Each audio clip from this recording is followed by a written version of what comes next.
Good afternoon, everyone. If you are in New York or parts of the Eastern United States and the Caribbean and South America, good morning in points west of here.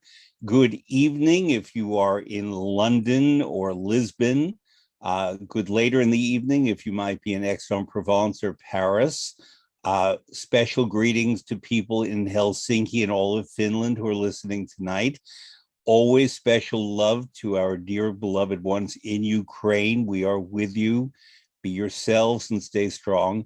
And greetings to music lovers all over the world. Welcome to Fred Plotkin on Fridays on Adagio, the place where classical music happens. Adagio is a video and audio streaming platform dedicated to supporting artists and to making classical music and opera available to fans all around the world. I've been having an animated conversation with my guest today, even before we went on air, but we will be joined now. Regular listeners know that I like to have people with me who inspire me. And although I've never personally met Susanna Mälkki, we have communicated via email on the very important topic of fish, but that's for a different time, on where to find good fish in New York City. Susanna Mälkki is one of the world's great conductors, period. She was named Musical America's Conductor of the Year in 2017. She has conducted the great orchestras. She's conducted the great opera companies, including La Scala, the Met, the Vienna State Opera, the Royal Opera House, Barcelona, many more. She is Finnish, and we are going to get into what it means to be Finnish. She recently, last year, I did not hear it, and I look forward to hearing it, conducted the new opera by Kaija Saariaho, her Finnish compatriot, Innocence, in Aix-en-Provence, and I do want to ask you about that. But in the meantime, Susanna, welcome. Thank you for joining me. Thank you so much for having me. It's such a pleasure. So I don't know if you're a fan of Aretha Franklin. I happen to be what I call an Arethaologist. I love Aretha Franklin. I am absolutely a huge fan, as well as Ella Fitzgerald. I mean, these. Okay, you and we're the same person, you and I, then, because Great. To me, Ella's here, Aretha is here, and then there's everyone else. That's queen. But the reason I'm asking is because Aretha wrote a memoir called From These Roots. And the later part of the book, I didn't love. It was sort of score settling about issues she had with people. But the first half of the book was some of the best writing I've ever read about music. And it was about her influences and her roots. So I've decided to go in the Aretha direction with you today, namely to explore your roots, because you are well known, very well known now, but I would love to learn a lot about your formation and your early training. We corresponded a bit before, but just start with, you were born in Helsinki in Finland, the capital of Finland. Your parents were not a musical family, and yet you, like many Finnish children, went deep into music very young. How did that begin? Yes, well, I come from a family, as you said, who are not professional musicians, but they loved music, and still do. So music was part of the, what was going on in the house. My father sang in a male choir. We heard all of that. All the kids played. I'm the third of the youngest one, and we all had music lessons at home already before I went to school. And then, of course, in school I met like-minded people. I went into a music class, a specific class in a normal school, and started first with violin, and then went over to the cello, and gradually to playing orchestra. And I guess I was just bitten by the bug very strongly, even if music was a hobby in the family.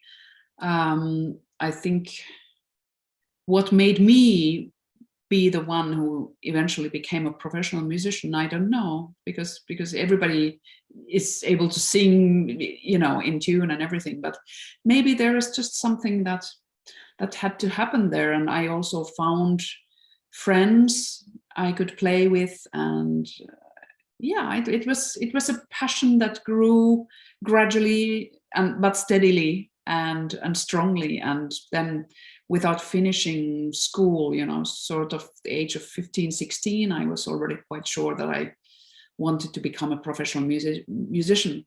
Although I wasn't free of doubts, of course, I had lots of doubts about whether I would be, worthy or good enough or whatever. But it felt very important, so I gave it a go. Well, I think we should put in the context that Finland is a geographically large country, but the population is over 5 million, but not much over. And I'm speaking to you from New York City, where our population is 9 million just in the city. Yeah. So Finns have space, Finns have air, Finns have the sound of water, that have the sounds of nature. What has struck me whenever I've gone to Finland, which is very often, and I love it, is the way I hear things more completely in Finland than I do in most places. And I always think that that has contributed in part to the musical development of the people. I also think that the particular Finnish language, which is a thing unto itself, Finland bordering on one side on Russia, the other side on Sweden, near the Baltic states, near the Baltic, Poland is to the south. But when I lecture about Finland, one of the things I point out is it's the only nation in that part of the world, of the big nations, that did not have a monarchy, a royal family. Sweden did, Russia did, Poland did, Germany certainly had royal families. But the fact that Finns interact more or less as equals, and without a reference to a royal family that gives them definition in one way or another, or oppresses them, means that human relations in Finland are just completely different from anything anywhere else. And the commonality of the language, which is impenetrable to most outsiders, means that it gives a cohesion to Finnish people that is hard to notice unless you really spend time there. Did you experience that as a young Finn growing up? Were you aware of the specialness of Finland, at least in my view? What you're saying is very, very interesting. Let me first comment on the silence part, because there is, of course, the joke that Finns are multilingual. We can be silent in several languages. And we love listening to the silence. And so that is definitely a part of it. And also because we are not talkative, we like expressing ourselves in music. But society, yes, I think you're really right. And that's something that I've noticed when eventually I went abroad to study to countries which are very different. I mean, Sweden is a little monarchy, and then I went to London, and now I'm living in France. And in all of these places, of course, the social hierarchy is much more obvious. I mean, it exists in Finland too, but and then this kind of egalitarian approach, emancipation, equality. Yeah, there is a difference, maybe. And women in prominent positions for many, many years. It's not a new thing in Finland that women would be heads of government or of companies and so on. And that, to me, sets it apart, too. I will give you an example of what we're talking about with egalitarianism that I just loved. A number of years ago, I was invited to an elementary school in Helsinki to watch not only the music education, but to watch education in general. And I was asked to come to lunch in the school canteen in the cafeteria. And every child had to wash their hands at a place where you would queue up and wash your hands. And then you get a tray and you get in line. Now, in every other country I've been to where I've gone to schools, Italy, Germany, the United States, wherever, they would always say to me, okay, you go ahead and have a seat, we'll bring you your food. In Finland, I had to line up behind the little children, which was wonderful. And that meant that at that very early age, they understood egalitarianism In France, a nation I love, there is the discussion of egalitarianism, and I profoundly believe in that. It's even on my Facebook page. Mhm. But I never experienced more egalitarianism in life than I have in Finland. And it felt terrific that a 5-year-old child was equal to me, and that's how it should be. And when you learn that early on, I think it creates a way of relating to other people that is very particular to the Finns that I love. I'm going to ask you to define a term that I'm asked to define all the time: sisu, S-I-S-U. What does that mean? Oh, well, sisu, that's us. I mean, oh yeah, many people try to define it. Yeah, it's a combination of a lot of things. It's one kind of courage and persistence and inner force, and the fact that you don't give up even it's against all odds that you're going to succeed. You just push through because you have your sisu and you kind of know that it's going to work out in the end. But that doesn't mean being a difficult personality, a prima donna, let's say. No, It's not that at all. that's different. Those Right. that can exist also, but no, sisu is more like almost like making, how do you say, taking your destiny in your own hands, kind of thing. And even if there would be conditions where normal people would give up already. Yeah, We don't. I know that. And to me, it's just fascinating and very inspiring. Well, And it's very easy to say that one can hear that in the music of Jean Sibelius, your most famous composer, in a lot of his works. I think Sibelius is a lot more complex than simply Sisu. Purely on musical grounds, I think he's fascinating and complex. His telling of the Kalevala, I think it is, the national book, in many forms is very interesting. It's Wagnerian in a way. But he's just the most famous of hundreds of composers in a small nation who have even more, I think, than Italy and Germany by percentage, have produced incredible amounts of music. Finland basically in the past 150 years, whereas Italy and Germany much further back, and France and England and so forth. But I think that this concept of egalitarianism and sisu go together in understanding the Finn, and you can't be one without being the other and having both qualities. And add to that this concept of space, of silence. I love that in Finland, lands are free and open, and that means that if I'm walking on your lands and I see a mushroom or a berry, I can pick it. Yes, that's true. And you can come on my land and pick my mushrooms. They're not my berries. That's the point. They're not my mushrooms. They belong to the land. They belong to the people. They belong to Finland. Yeah. And that's so different as a concept from this property rights that you see elsewhere, where if someone steps on your land, you become agitated. And so, I mean, it's an endless exploration. I just want to add one more thing: water. The sound of water, the taste of water, the smell of water in the good sense, the smell of water, is all over the country. And swimming in the lakes where the water smells sweet. Yes. It's incredible. I have gone swimming in all seasons. I've gone swimming in the Gulf of Finland, where I stayed on an island that had no electricity. And we would fish and gather, it was in July, and gather our mushrooms and berries and food on the land. We would go swimming in the water without swimming trunks. The water was 14 degrees Celsius, so 57 Fahrenheit. It was terrific. Then we'd have a sauna. It was so close to nature, but without being fancy. We had no electricity, but we had Wi-Fi. Oh, And from that remote island in Finland, I was able to call my mother in New York with a much better reception than I get when I call her in New York City when I'm here. And that struck me as well, that Finland, in addition to this attachment to nature and space and the senses and all of the senses, is also modern.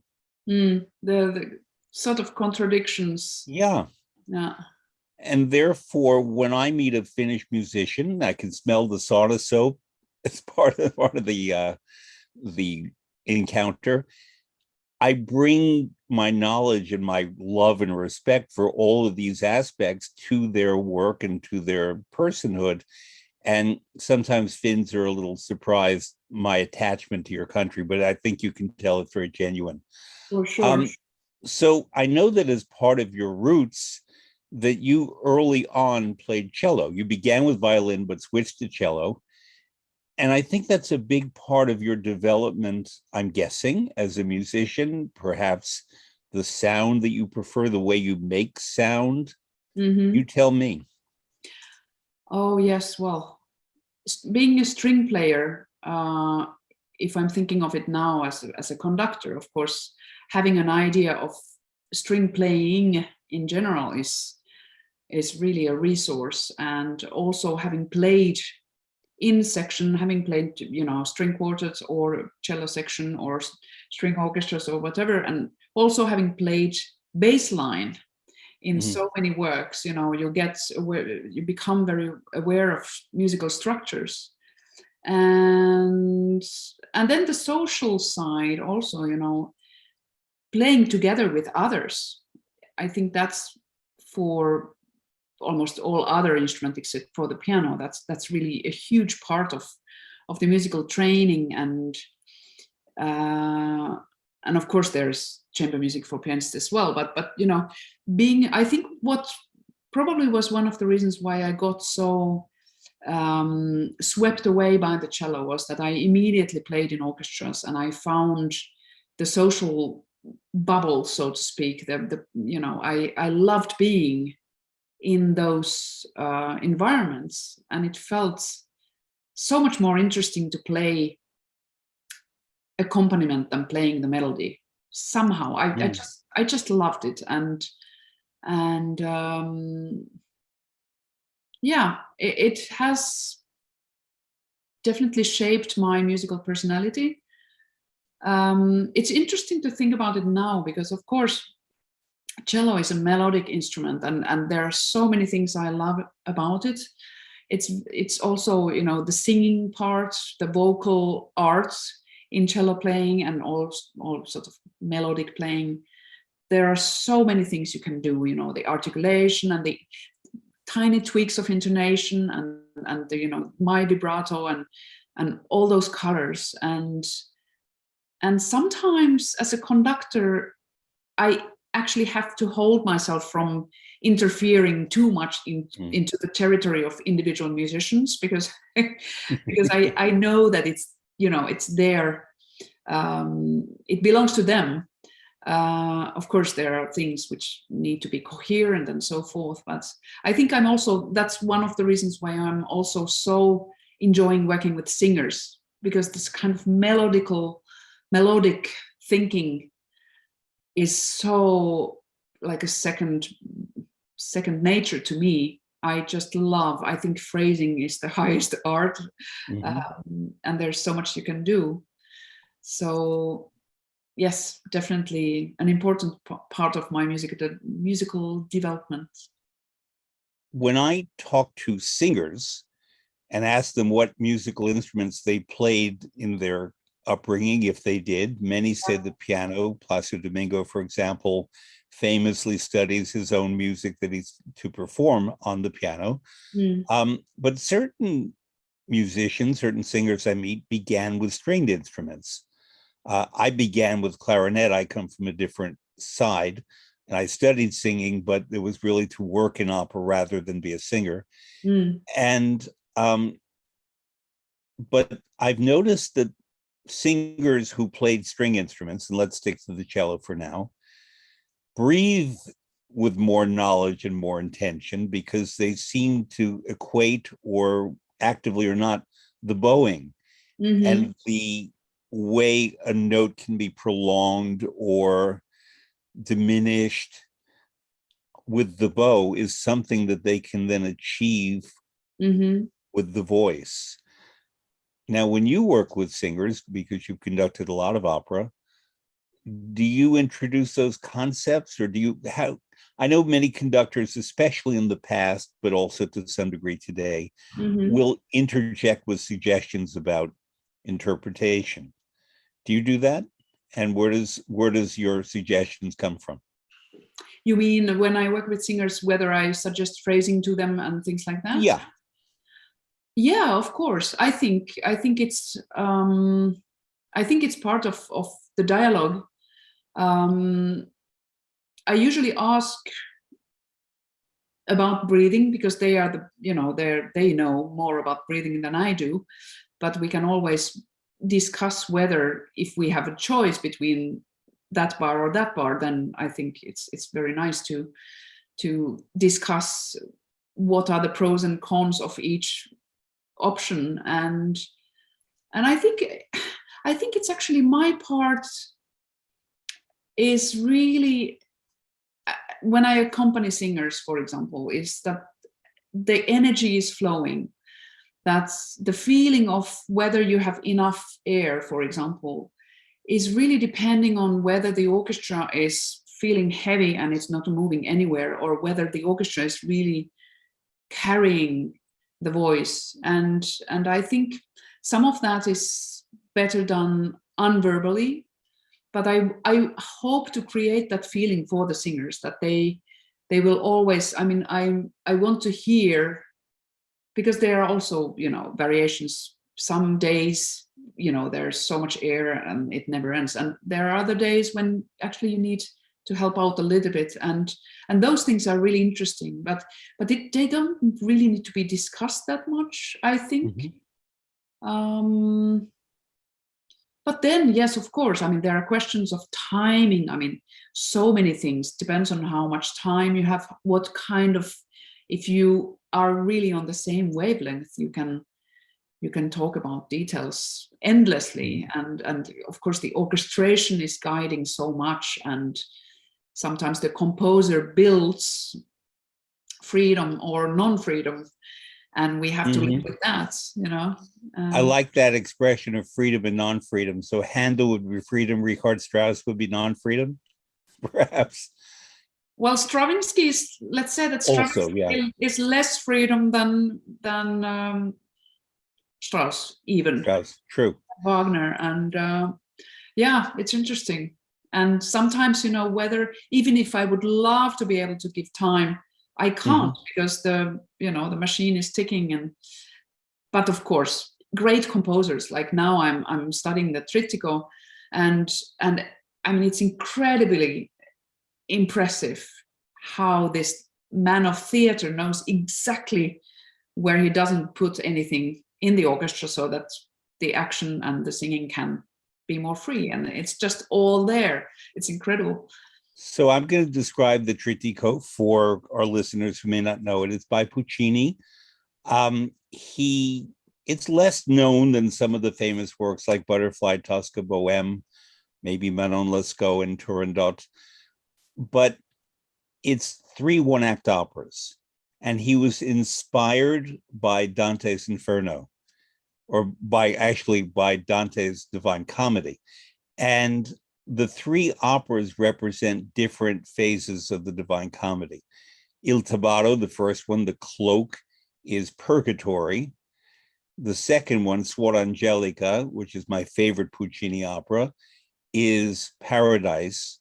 And Gianni Schicchi, a comedy about a greedy family trying to rewrite the will of a man who's on his deathbed, is Hell, Inferno. And it's famous for its signature tune, the last one, O mio babbino caro. But the operas, 3 of them, have very different flavors. If Puccini were to ask me, I would not have said Il Tabato in Paris. I would have said it in Livorno. in Tuscany. And the reason for that is that he was a profoundly Tuscan composer. And I would have called this the Tuscan trilogy because the other two are profoundly Tuscan. And so to have one work set in Paris, if ever I were to direct it, I would move it from Paris to Livorno Il Tabato, because Livorno is a working class city. It's a port. The characters of that city and the nature of that city is not unlike the people in Il Tabato. And I think it would make much more dramatic sense. That's just me. But the three operas are so very different. There are things that unify them, but it's like conducting three different nights in one night, or directing or singing three different nights in one night. How have you been approaching your study? Oh, well, I think you just go with the fact that they are three different operas, and it's remarkable. I mean, it's of course a lot of, even, I mean, on the emotional level, it's a lot of things to live through.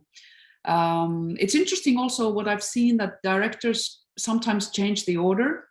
I don't know how common that is, but it's very interesting to go through all of these, you know, the different tragedies even, and then coming to this comedy, which literally, it really makes me laugh, even if I'm just sitting by my desk. I'm laughing out loud. It's so incredibly funny and very human, and kind of mercilessly observant about how people are. And I'm enjoying it. I'm approaching it partly from a vocal point of view, that I'm imagining the most gorgeous possible lines, and wanting to sort of space it well. I think the architecture is very, very solid, but still timing is very important, and finding the right tempi. For example, in Tabarra, it's interesting how it all kind of rolls in the same, although it shouldn't. There has to be distinct characters in different sections of the piece, and the Angelica, the colors, and then in the schicchi, the rhythmical energy and all of that. So that's one thing. And then what really fascinates me with that, but also about opera in general, is theater. That there is this I find that the conductor is definitely having a very, very crucial position also in the question whether the opera works theatrically speaking. You have to have a sense of which moments need more time and where you need to go, and the drama goes forward. So I'm trying to read it also as a story, like an unmusical story, and then understand why the composer made certain decisions, and then according to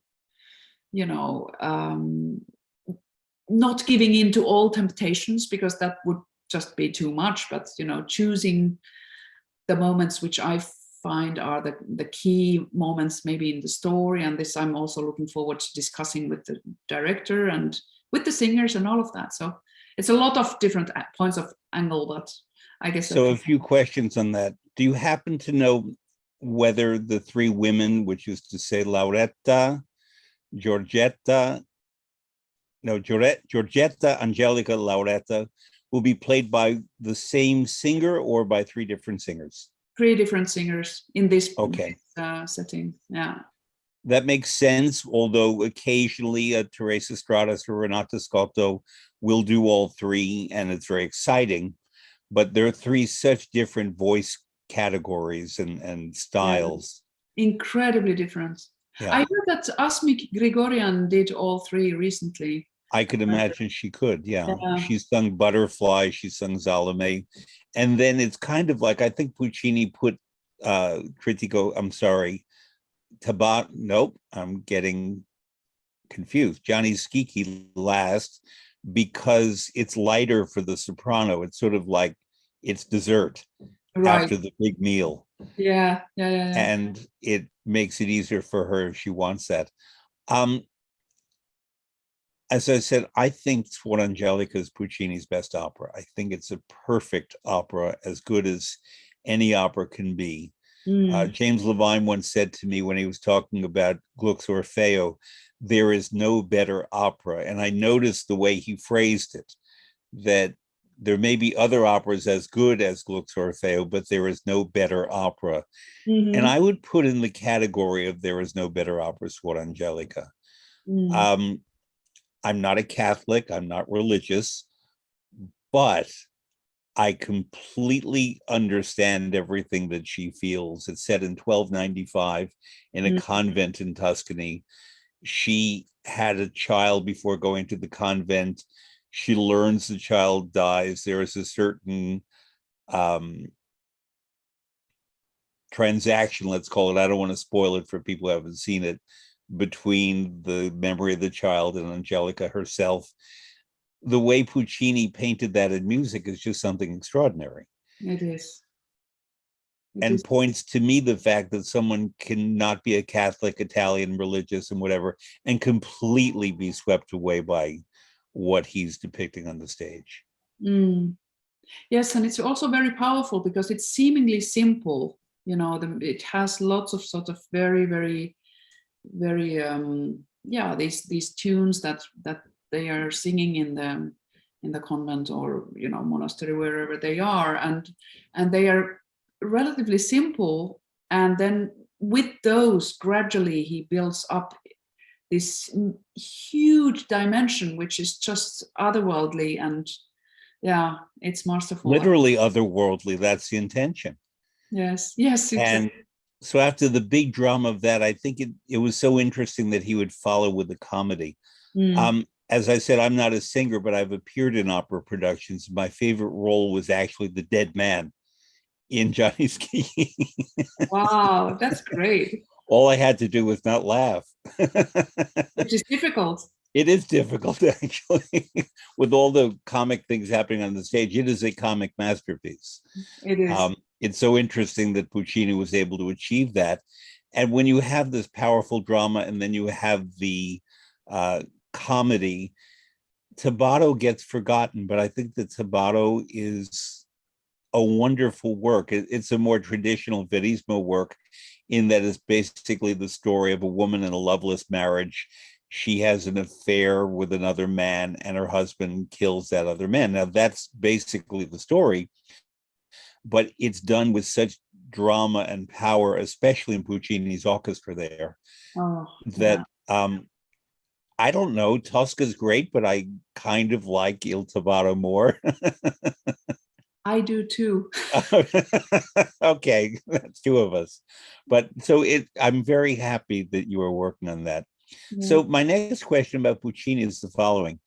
Many conductors I converse with have all said the same thing without me asking, but I'm going to ask you, that Puccini is incredibly hard to conduct, in many ways harder than certain other composers. And one very fine maestro, said to me, the hardest thing is the first act of La Boheme.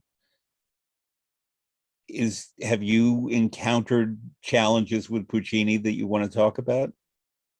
Actually, I have to make a big confession here. This is the first Puccini I'm conducting.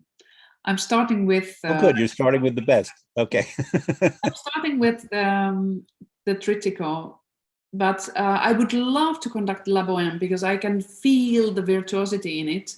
I'm sure it's tricky, but that's also why I'm kind of, well, that's, let's put it the other way. I think it's fantastic because it's so virtuosic, and when you have virtuosity, then you have sparkle, but then you have challenges as well. So you have to be very quick, and it has lots of corners. And but Schicchi is apparently Mhm. quite tricky as well. And I was speaking with a colleague just a few days ago who said that it's busy. For a conductor, the Trittico is a piece which is very busy, which is a nice description about, Yeah. you have to be everywhere all the time, and there's so much going on stage, and I guess even with the slapstick kind of action which you have in this in Skikki, I'm sure I will be busy. I'm going to send you an article I wrote that people can find online. I knew Puccini's granddaughter, Simonetta Puccini, Wow. and there was a lot of sisu in Simonetta Puccini. She had a very difficult life. Mm-hmm. And I, when she died, wrote a remembrance of her, and that's what I'm going to send you. But her family, because her father was Puccini's son, but he was married to someone else and not to the mother of Simonetta, the family rejected Simonetta, but at a certain point, she was the only blood relation to Giacomo Puccini around. And there were many lawsuits. It took decades. And she finally was able to gain control of some of the Puccini legacy, not for money, but for artistic purposes. Oh, yeah. And she was a very tough character. And I described the family situation as being like the family in Gianni Schicchi, that everybody was incredibly greedy and trying to get money for themselves. Yeah. And it's a very Tuscan story. Tuscany, which I adore, everyone loves Tuscany, but the Tuscans are tough people, very tough people, and they have great humor, but they also have they can be tough, let's put it that way. And I mean that in a flattering way, but certain other Italians are a little more relaxed than the Tuscans. But that's why I think that Puccini, who was a Tuscan, pours all of his Tuscan character into the Trittico more than anything else that he ever created. And that's why I find it the most personal. And so did Simonetta, actually. Wow. So I want to go back to the roots a bit, if I could, because you told me that as a child, you heard many of the great cellists of the world who came through Helsinki. You studied in Sweden as well as Finland and played the Elgard Cello Concerto, which I adore, for your graduation piece with the Swedish Radio Orchestra. Yeah. You told me that you got to play for the cellist Lynn Harrell, and you described that as revelatory. In what way was that revelatory? Well, he was such an incredible cellist, but also a remarkable teacher. I think, I don't know if maybe with János Starker, who was another one, which really somebody whose, teachings I still think about today, they were just spot on. And Lynn Harrell also had this incredible ability to verbalize things. The knowledge, the nuts and bolts of playing. And I mean, it may sound very technical, but it's just incredible how he could just give one piece of advice and then everything would suddenly work. And the other thing which is interesting about him is that his influence was so great that when I was actually turning pages for him, once we were on tour with the Royal Academy Sinfonietta, we were in Japan, and then there was this concert where he played the Beethoven duet, how is it called? Eyeglass, viola and cello. And then Lynn Harrell was playing, and then he needed someone to turn the page. So I was there. And my friend said to me afterwards that my playing changed after that. That when I had been sitting next to him and feel his energy and see from near how much he put in every single note. And also, and one more thing was his incredible generosity about the knowledge that he had about cello playing. He shared everything, everything he knew. And I really, it wasn't more than a couple of times that I got personal advice, but it made a big shift. And that's what I mean with revelatory. And also the singing, when he passed away, sadly, a couple of years ago, there were lots of videos circulating, and I saw this incredible clip, which I didn't know before. There was the Rachmaninoff Sonata with the very young Yuja Wang playing. Have you seen that one? No, I haven't. And the way he plays, I mean, I'm sounding old if I say this, but nobody plays like that anymore. It was just incredible. Yeah. You know, the density, the you know, the line just never fails to go forward, and there was no mannerism, just so much glow in the playing, and fantastic. You remind me of a story that's very politically incorrect, but I'm going to tell it. It's about a famous person, and I was at the event, so I witnessed it and heard it. I had the honor late in her career to work a lot with Christa Ludwig, who was a magnificent artist, yes, one of the greats. And she was born in 1928, if I remember, and lived a long life in such a way that she was able, as a young woman, right after World War II, to have a big career. The timing worked for her. And she was a magnificent artist. And I was with her when she retired from opera at the Met in 1993 as Fricka. And sometimes I would join her for master classes, and she would have me get up and comment on the dramatic side. And she was working with a young soprano on leader, and there was a pianist and a page turner.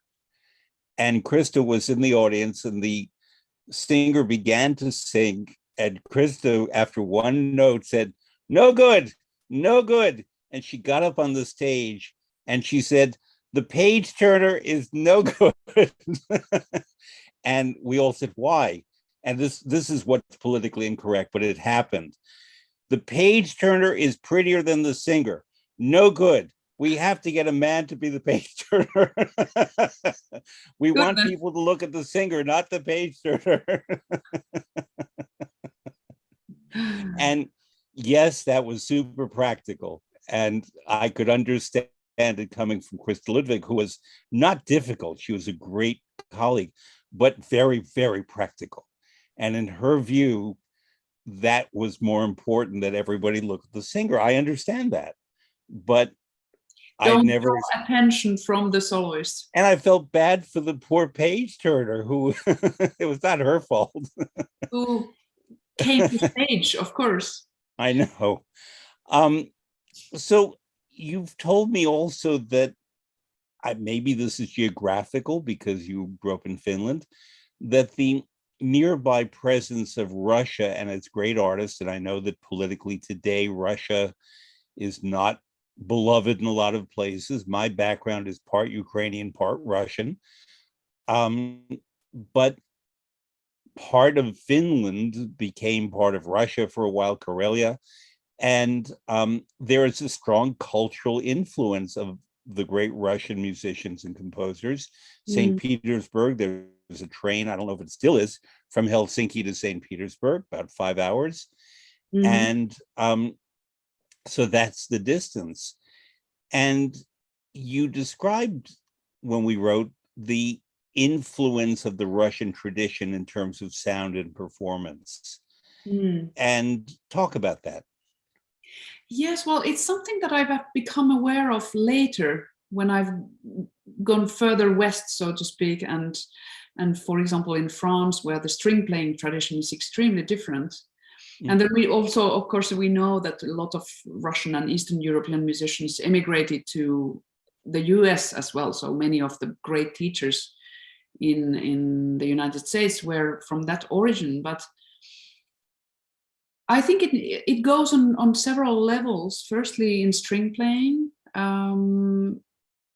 but also in conducting. For example, I grew up hearing these recordings by Mravinsky, and there is just something that is kind of irresistibly, I don't know how to verbalize it well enough to do justice for the music making, but there's this fascinating contrast between what you can see and what you can hear. For example, if you see Mravinsky, it doesn't really give you the idea of the total fire in the music making, and and also if you think of the sound of David Oistrakh, you know, it's very, very, very special, and the Borodin quartet and all of that. So I realized later, when I was kind of sometimes hearing very, very famous musicians, and I wasn't really, you know, not terribly impressed. And then I realized that maybe this is a question of aesthetics. And then I started asking myself, what is my aesthetics of things? Because of course, for example, as a string player, there are so many styles, and sometimes the general aesthetics overrule the musical styles. And I'm not sure if it's always, it's not necessarily a good thing, you know. You shouldn't play Mozart and Brahms with the same sound, although that happens as well, as we know, but it doesn't necessarily mean that one is depending on, you know, that you're born in Germany or in Russia or whatever. But there is a certain school of sound production which is different in different parts. And that's also why we are fascinated by the French woodwind playing, or you know, German brass playing, or, you know, American brass playing is very different. And yeah, all of these things are incredibly interesting. But for me, understanding later in life that I've heard all these legends when I was very young, you know, Gilels and Richter came to Helsinki regularly, and Sokolov also, and he still does occasionally. But it's just this incredible tradition. And even though the Finnish culture and the Russian culture are very two distinct things altogether, there is something in common, and I think that would be the melancholy. There is something about us being very drawn to sad tunes and sort of expression of suffering, and, you know, there is something, maybe it's the closest of the nature. I also know that the landscape in at least the western part of Russian, you know, as you mentioned already, Karelia, which was this huge part of Finland that was lost then to the other side of the frontier, you know, and it's kind of this certain kind of landscape where the light is always a little bit softer. It's much less direct than in the south, and, you know, you have fog, and you have rainy days, and you have long winters, never-ending winters. And I think the climate is also forming our personalities, and so there is an affinity. I never studied in Russia, but I've visited a couple of times, not recently, but it's just interesting. It's something that I realized later that has influenced me.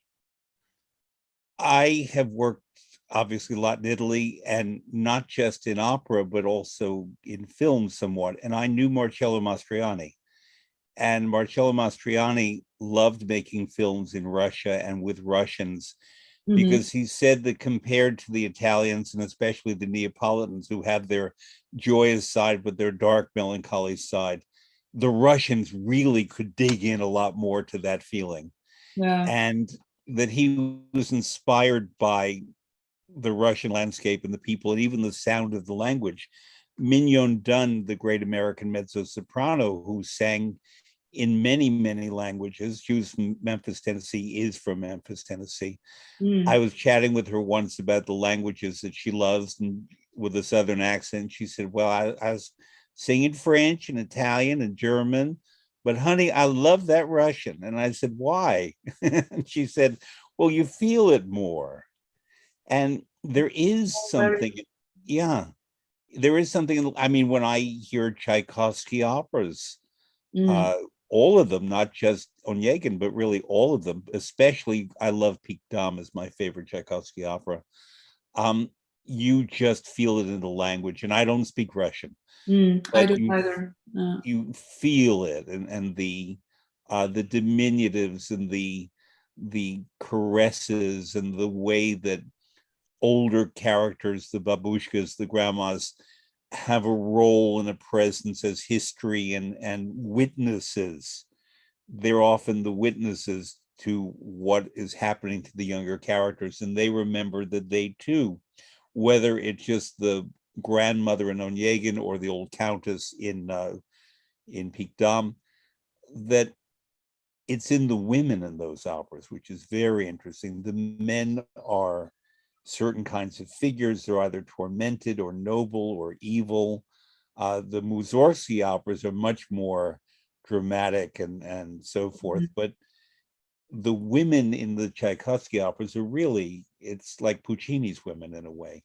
They're like witnesses. Yeah. And then there is also this poetry, you know, you have the Chekhov and Pushkin and the whole, you know, tragedy of life and you know, little things where you suddenly realize that everything's lost. Or but then also coming back to music, if you, for example, I told you that I heard recordings of Rachmaninoff playing, and when you hear those, it's really very different from a lot of the Rachmaninoff that we hear these days, that people are kind of making it extremely muscular, and his playing is extremely classy and noble and never exaggerated, and I think this is part of it. There is some, in this kind of old tradition, there is a nobility in it, which also, I mean, those. Well, as I was saying to you before, the fact that St. Petersburg was for many years the capital of the Romanov and the Russian Empire, there were imperial schools and academies and dance schools and theater schools, and many of the great composers, they may have known Moscow, but they really went and worked in St. Petersburg. And there they played for nobility, just the way in the 18th century in France, it was the same thing.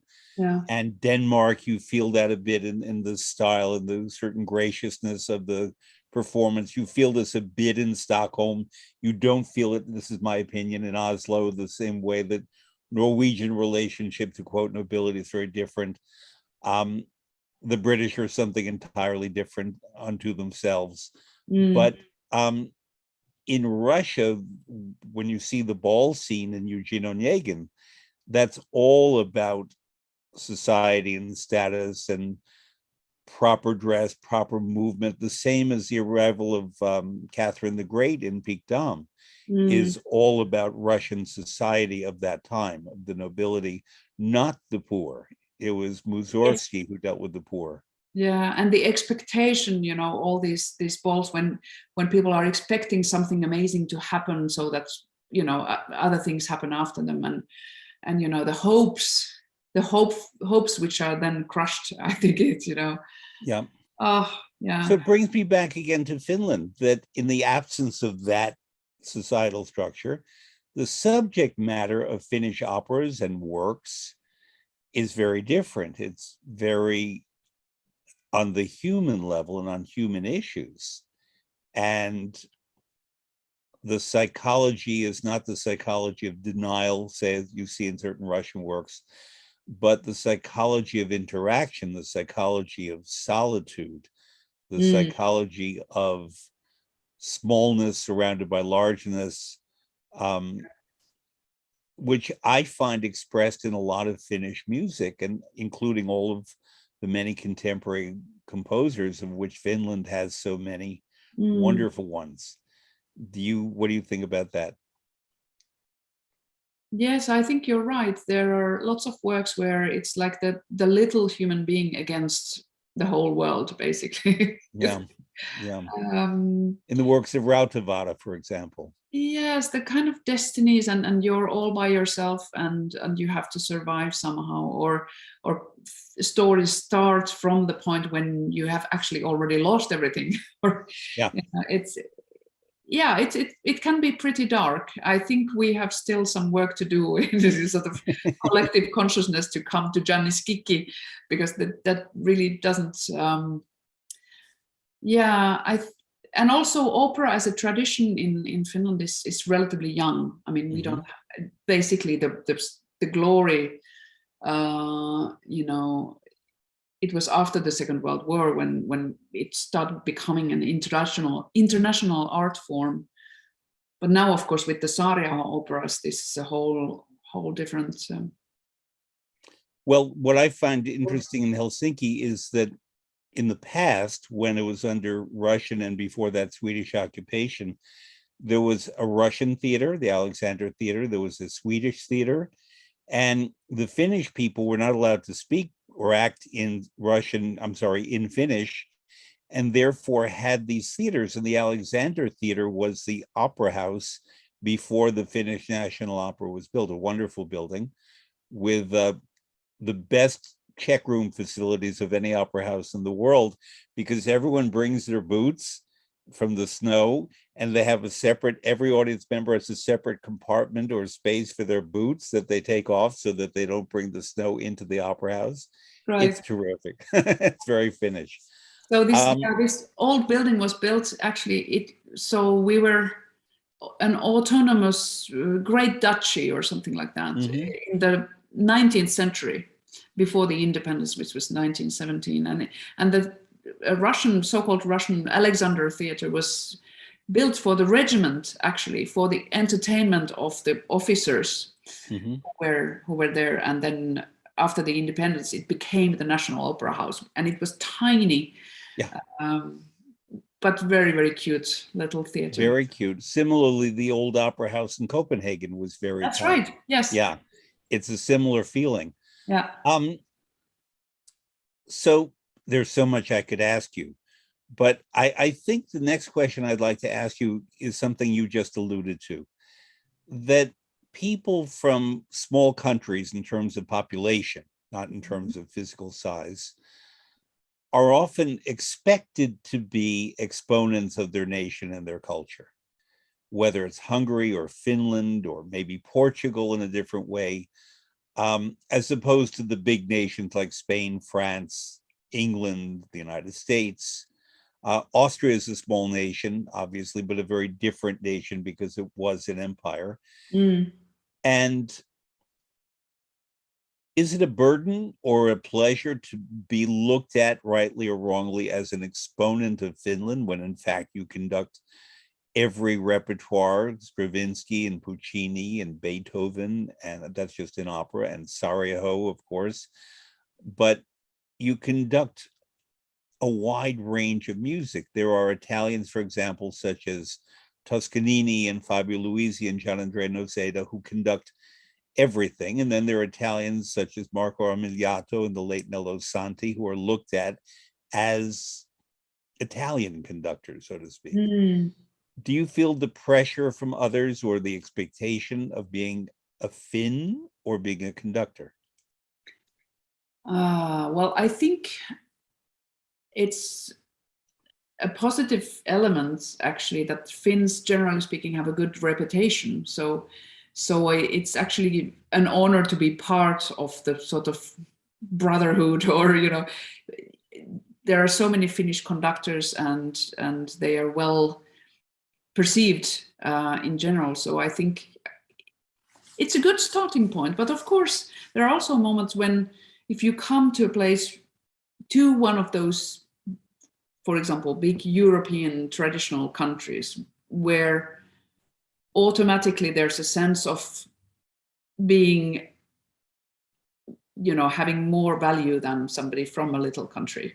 I think there's, in those situations, I can be aware of that, but then I think my Finnishness kind of doesn't care that it's, you know, it's something that I can't speak for other people, of course, but I think all those things that you described in the beginning somehow make all that seem irrelevant, in the sense that I think I have a good judgment about what is essential and non-essential. And then, of course, in human relations, there are always situations which you can't really predict, and you just have to, you know, find an understanding.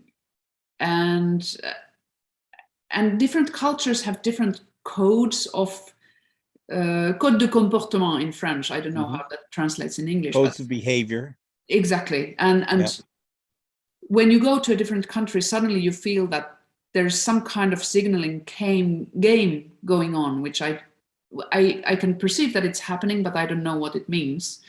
And it can be a European in Japan or Italian in France, or, you know, and this is all very, very, very subtle. And it can be even as close as Italy and France, you know. And they and call themselves cousins, the Italians and the French. Yes, exactly. Yeah. So I think when you come, like me, when I come from a small country which is culturally young, there are pros and cons. I can't say that I have 5 generations of uncles who lived in castles and served food for Mozart. I don't have that, you know. Right. But that doesn't necessarily make my music making less interesting. It can even actually work the other way around. So it's more a question of whether I really let that make me feel inferior, or whether I'm just observant. And I think it's a very interesting question, actually, because we are working in classical music, which is very traditional, and it's still kind of a bubble on its own. You know, the opera world is one thing, and then there's the contemporary music world, but still all of us are so far away from Instagram and you know, big businesses, and you know, most people don't even know about classical music and so forth. So it's interesting. We always, it's useful to put things in perspective, and I think being from a small country in that sense makes me perhaps sometimes more observant, because I have an outsider's view. I hope that's the case, but you were saying before, and I agree with you, that there are different sounds, for example, French woodwinds and German brass and maybe Italian strings.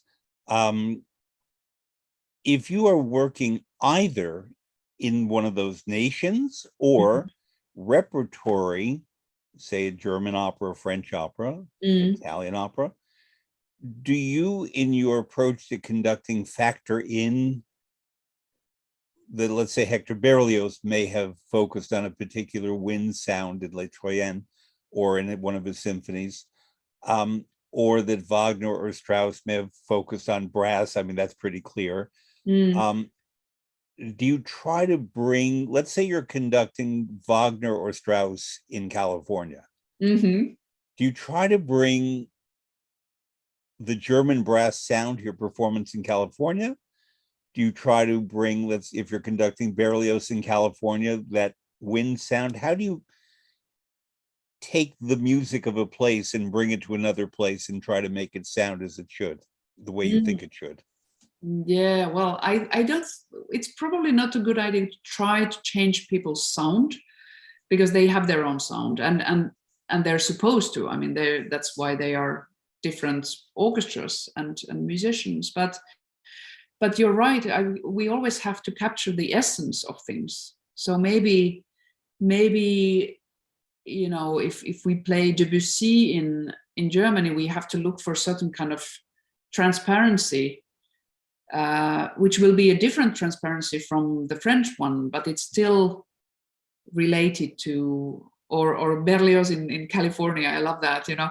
But you know, it's flashy. You know, you have a very extrovert kind of playing, for example, in America, which works really well with Berlioz, who was, you know, completely nuts, you know, at some times, you know, and that's part of the charm of the music. So yeah, of course we try, but then on the other hand, I'm not a representative of any of those nations either. You know, we are all kind of universal musicians, and I guess we just need to, we should try to work together to find, yeah, maybe find not the sound itself, but the essence of what that sound means would be the aim.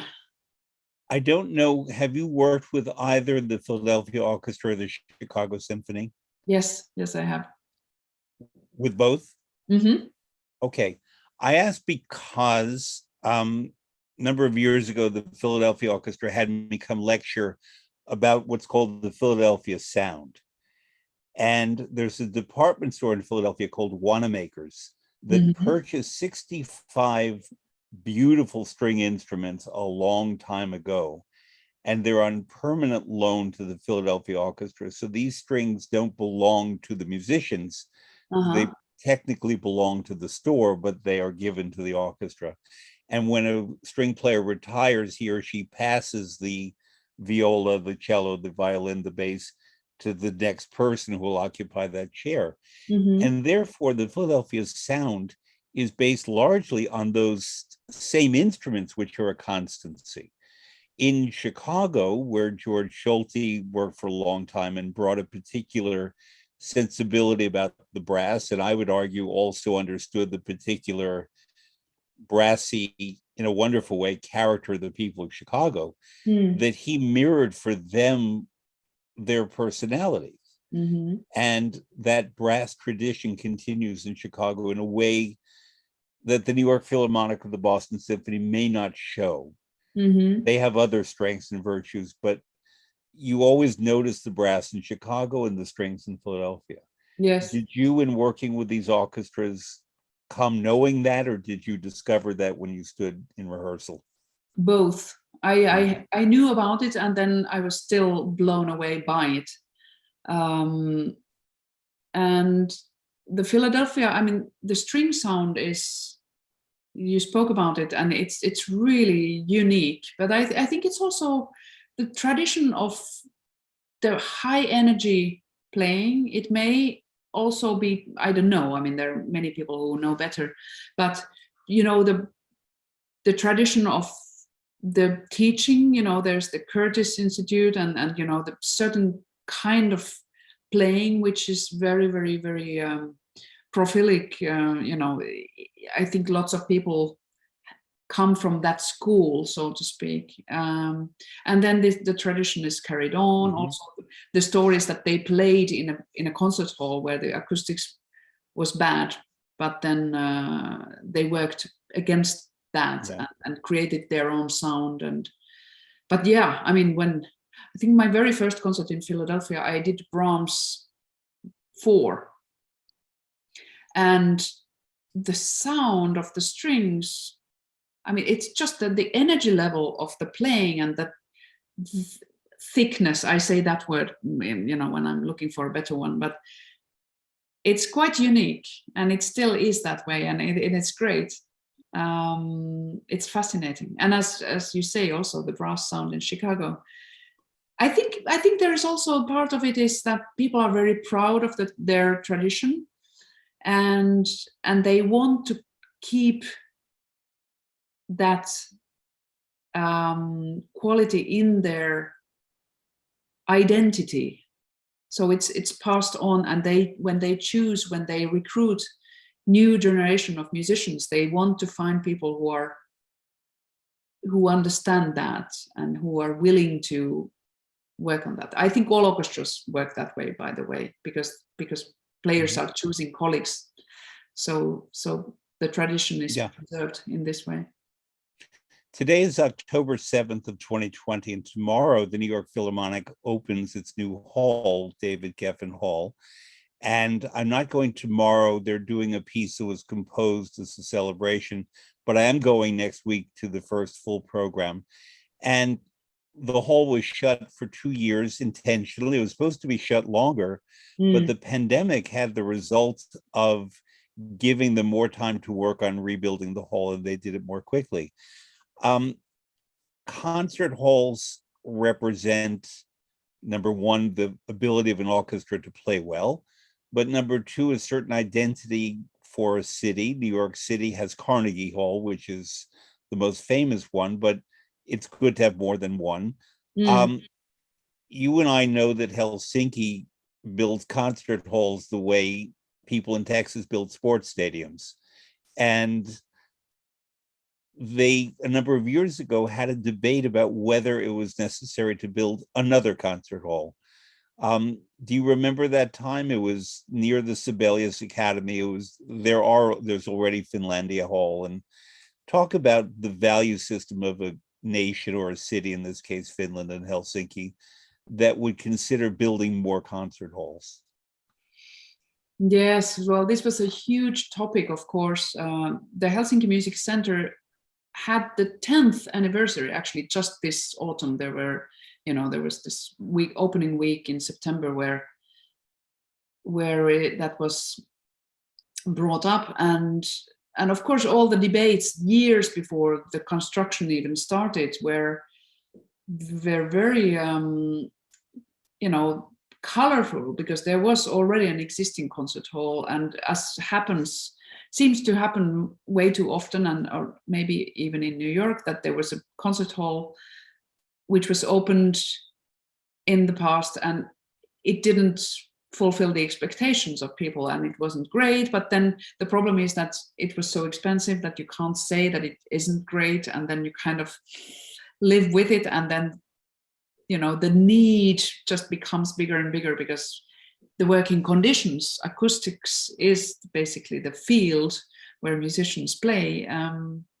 It's so necessary. And then, all these debates in Finland, whether it's really necessary. What is necessary, of course, it's people can argue, but I do remember the time. I wasn't living in Finland at the time, but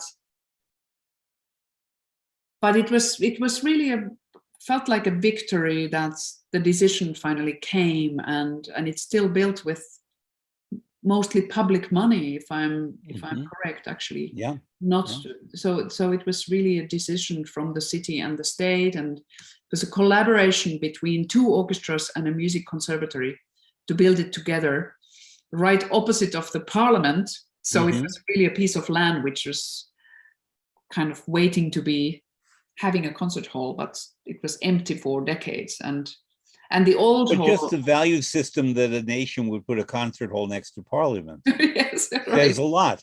In Vienna, the Staatsoper is close to the former city center, the administrative offices for the Habsburg, and on the other side is the Burgtheater. So the Habsburgs put culture front and center geographically with politics, and similarly, it seems to be in Helsinki. Yes, and in France, of course, the director of the Paris Opera was appointed directly by the king, actually. Yes. So it was like in politics, there was the opera director, and then there was the prime minister. True. Yeah. I, a number of years ago, had the opportunity to travel on a short North American tour of 4 cities with Valery Gergiev, who was traveling with the Mariinsky Orchestra, playing classic Russian repertory. And 2 of the 4 theaters were considered acoustically not great, one of them being the former Avery Fisher Hall at New York. Although I always thought it was better than people said. And 2 of the theaters were considered excellent acoustically. And I heard the same program in each theater. And to my somewhat trained ears, they sounded as good in each theater. Gergiev explained to me that he would listen to a hall. He would often go to the back of a hall and have the musicians play and walk around the hall and then seat them differently. So what I wanted to ask you, I thought of an hour ago when we began talking, was as a cellist, how you seat the players for different pieces. But in this particular case, Gergiev had the same musicians, the same repertory, but seated them entirely different in each of the 4 theaters based on the sound that he wanted to get, which I had never experienced before. The conductor, and he's a controversial man, but a great teacher, to me at least, he was, and to many people. And musically, I learned a great deal from him in terms of his ability to, as Americans say, turn on a dime, be flexible when presented with a new situation. That's very Italian. The Italian Zeffirelli did that all the time, that if you were faced with a problem, you create a solution. Right. And similarly, Gergiev is expert at that. And I was so fascinated the way he would ask for a platform to put the trombones on in one theater in Toronto, but Mhm. not have the platform in New York Mm. because of the way the sound would be different. How did you adapt to different halls in terms of how you play a piece that you may know well and have ideas about? I never thought that I could seat people differently. That's really fascinating. I usually try to get information beforehand and also check how the local orchestras are seated. And it also depends, you know, often when you're on tour, for example, with one orchestra, the conditions are sometimes great, but not always. And sometimes you have way too you know, less time than you would need. And then basically you have to just trust that the musicians adapt also, which they always do. You know, they hear each other differently, so their sound changes. We were just on tour actually a few weeks ago with the Helsinki Philharmonic, and we played in Edinburgh, Usher Hall, and then also in Lucerne, the KKL.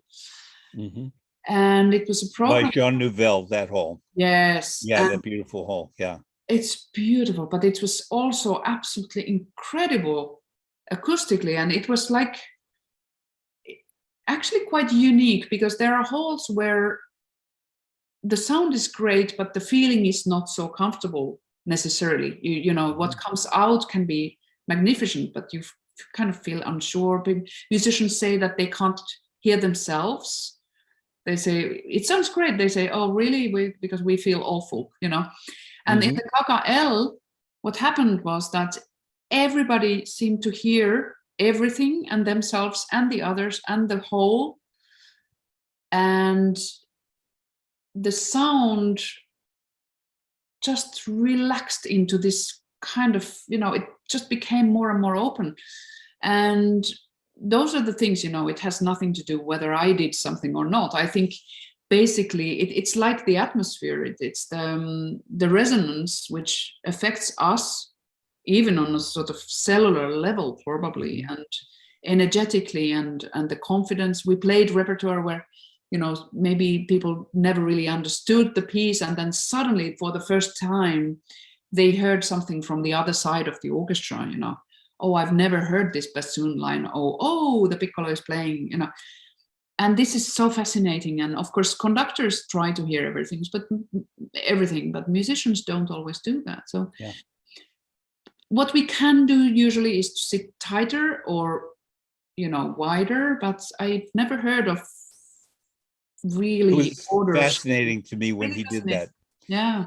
Did you, while you were in Lucerne, have the opportunity to go wandering on the lake in the forest nearby? Oh, yes, yes. You know, that's where Wagner heard the sounds for the forest murmurs in Siegfried, which and is so gorgeous.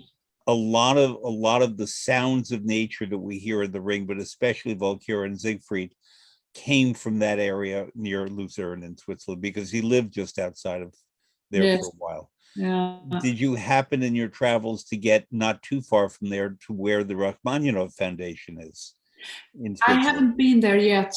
Unfortunately, I didn't have the time, but I would love to go. My friend runs it, so I'll introduce you. We can do that. I would be so pleased. Thank you. So, final question, although I know two more questions. One of them is about fish. Did you find good fish in New York? Yes, I did. I wanted to appeal to your Finnish tastes. Exactly. I thought it was remarkable for the actually for the people who are watching. I put up this open question: where can I find great food in Upper West Side? And one of the proposals came from you, and I was surprised to know that I can find herring on Manhattan, because those two words don't really go together in my head automatically. Oh yes. So there was this. I found the fantastic herring place, and I'm always happy. For people listening, it's Murray Sturgeon on 90th and Broadway. It's a fantastic resource for beautiful fish. Yes, it was delicious. My final question, what we were talking at the beginning about your becoming a cellist who became a conductor. Do you know that links you to Arturo Toscanini? Because in when he was on tour, he was about 19, I think, with an Italian opera company in Brazil. And Toscanini had quite the personality, a lot of Sisu in him too. He didn't like how the conductor was playing, and the orchestra didn't like it either. So basically they ejected the conductor, and Toscanini, who had never conducted, stood up in either Rio or Sao Paulo and conducted Aida, and that was his beginning as a conductor. Um, I I think it's going to be an interesting thing for me to study, and that you can certainly talk about the relationship between the cello and the conductor, because I haven't thought about that enough. But I think what you introduced today, a lot of the ideas are very persuasive. And I was reminded while we were talking about Toscanini, and I'm sure there are others, but well, Rostropovich played cello and then was a conductor. And Barberolli also. yes, Sir John Barbaroli. So I think there's something to explore there. There's a lot to explore. May I ask, as a New Yorker, when are you coming back here? I am coming in March to the Philharmonic. I'm extremely pleased about that, and of course very honored to be performing on their first season in the new hall. This will be great. Yes. And I did want to ask you something. I mentioned Kaija Saariaho, the great Finnish composer's new opera Innocence that you conducted the premiere of in Aix-en-Provence. That's right. I gather it's going to other places, and I gather you don't have to say a date if it's not announced, that it might be coming to New York. And would you talk about that opera that got extraordinary reviews? Oh, I'm happy to talk about, as long as you like. Yeah. It's truly incredible. It's a life-changing opera. I think it's kind of perfection in the sense that you have the libretto and the music so closely interwoven, and also the production, which is now the one which is going around, just works so well. And Kaija Saariaho has worked so long. You know, she wrote her first opera more than 20 years ago. And this is, I think, number 6 or 5. There are other vocal scenic works. I don't know if they count as operas or not, but you know, she has a long experience in theater and music theater and in opera and working with singers. And I think what really hit everybody with this opera was the fact that it's something that is happening today, and where the audiences of today can really relate to any of the characters in it. It's very powerful, and it's also telling a story which is very tragic, but it's not in black and white. You kind of see there's one event, and then there are 13 people who are touched by it in different ways, and you can see the story from different angles, and you are participating in the pain of all of those characters, whether they are guilty or victims, or you know, those even those terms become ambiguous, because you realize that there are no such simple thing as people who are guilty and others who are victims, but they're, you know, life is so complex, and everybody's suffering, I was about to say. I mean, it's a very dark story, but it also has an incredible kind of catharsis, in the sense that we have to go forward, we have to move forward, we have to accept that what has happened, and we have to rebuild our lives. And this story is just incredibly deep, and people were speechless. Yeah, I know people I know who went. Yeah. I unfortunately was not able to travel out of New York, but I really wanted to see it, and I hope to. I should mention to listeners that your Met debut in 2016 was conducting an opera by Kaija Saariaho, L'amour de Loin, with Eric Owen, Susanna Phillips, and Tamara Mumford. wonderful production, Robert Lepage. It was. Controversial, but I thought this was a terrific production. Mm. Very beautiful, very meaningful, very sad, but very, there was a lot of water in that opera too, in a very different way with the waves, and but not just visual on the stage, but in the music. Mm. And it was about a journey in a boat, is the simplest way to describe it, but it's about so much more than that. And then we were talking about Stravinsky.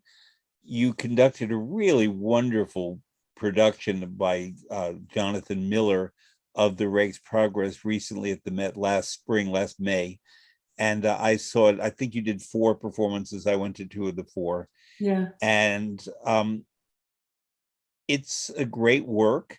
You have conducted primarily modern works at the Met, but I know that you've conducted Fidelio, or that's coming up, and works from the, let's call it, classical era. Mm. This makes you different from a colleague to whom you're often compared, and I don't make comparisons, but Marin Alsop is a wonderful conductor, and she was on this program about a year ago.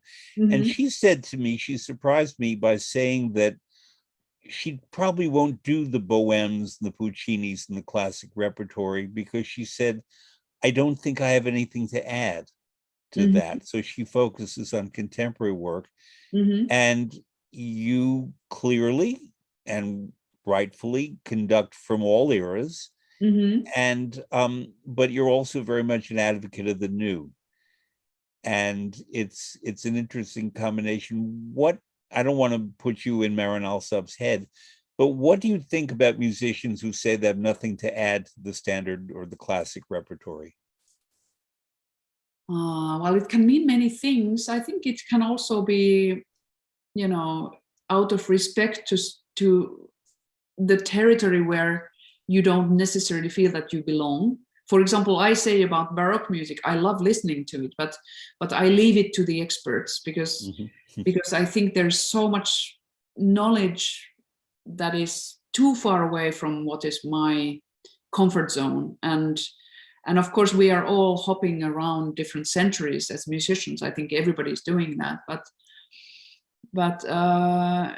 it's also, it's very important to wait for the right time. For example, for a very long time, I didn't touch, I've been doing symphonic work all the time, but I didn't feel the pull of conducting Bruckner, for example, because I didn't feel that and I'm actually quoting the same words, I didn't feel that I had anything to add, which I would say, just in a different way, I would say that I didn't feel the necessity of doing it. I feel that many people do it really well, but it just wasn't something that I had to do. And then suddenly something evokes that, and then you start exploring, and then you realize that there's so much.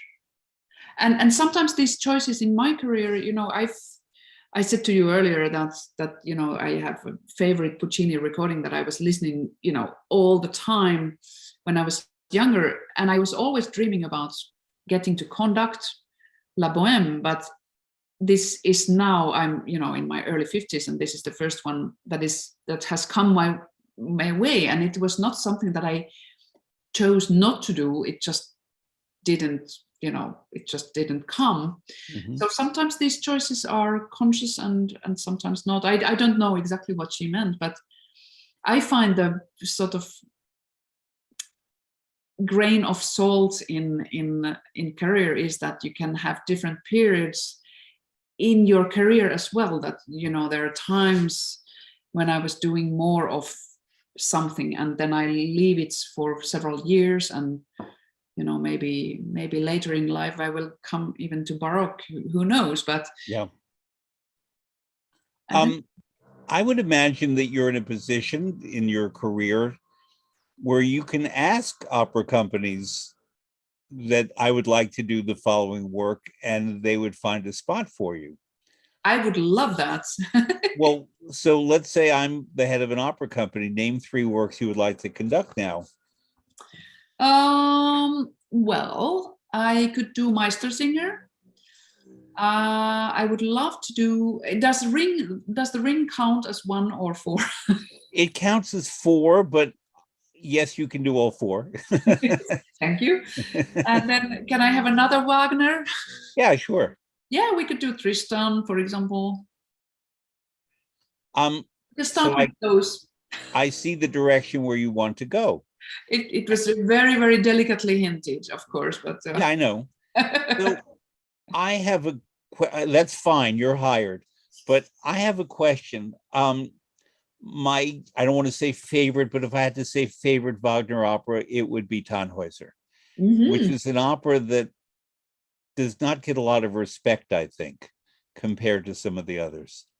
And I think in part because the title role is very hard. Number 2, because I think the way traditionally it depicts women is considered antiquated, although I happen to think that the character of Elizabeth is one of the great moral, focused, intelligent, courageous characters anywhere. I find Tannhäuser a fascinating and flawed character.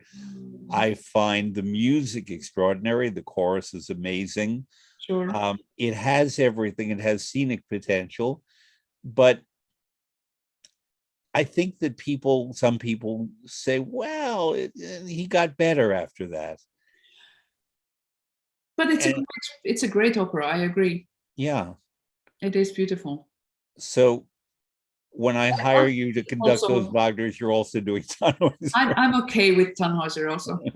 Okay. Susanna Mälkki, and I'll bring the herring. Thank you so much for this conversation. I've learned a lot. Thank you. And I will send you, if I forget, you remind me, I will send you those different articles and links that you asked for. And as the Italians say, buon lavoro, as Toscanini would have said to you, buon lavoro. Grazie mille. Okay.